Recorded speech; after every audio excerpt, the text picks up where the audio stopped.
ادرک کا استعمال اب سب کرتے ہیں، کبھی کھانا بنا کر تو کبھی خوبصورتی کو بڑھانے کے لیے، کبھی جوس بنا کر تو کبھی چائے میں ڈال کر پیتے ہیں۔ اس کے بے شمار فوائد نے اس کی اہمیت میں بے پناہ اضافہ کر رکھا ہے۔ ادرک کا استعمال ہر طرح سے مفید ہے۔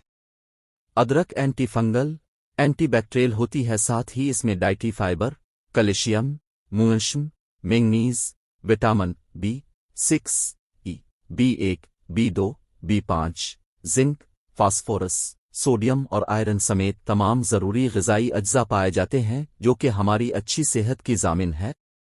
مگر کیا آپ کو معلوم ہے کہ اس کو چبا کر کھانے سے آپ کی صحت پر کیا بڑا اثر پڑتا ہے، اور اس کو کس وقت چبا کر کھانا فائدہ مند ہے؟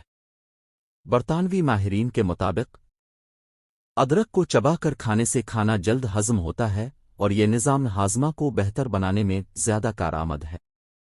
جب آپ ادرک کو چباتے ہیں تو اس کا تازہ رس پیٹ میں جاتا ہے، جو کہ پیٹ میں موجود کیڑوں کے خاتمے کے لیے بے حد مفید ہے۔ زیادہ بلغم آنے کی بیماری میں بھی ادرک چبا کر کھانا فائدہ مند ہے۔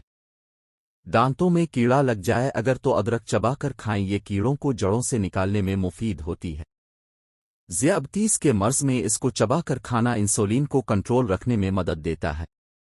ہائپرٹینشن کا مرض لاحق ہے تو آپ روزانہ ادرک چبا کر کے یہ زیادہ اچھا ہے۔ حافظہ کمزور ہے تو اس کو چبائیں، یہ آپ کی یادداشت کو بڑھانے میں مدد بڑھائے گی۔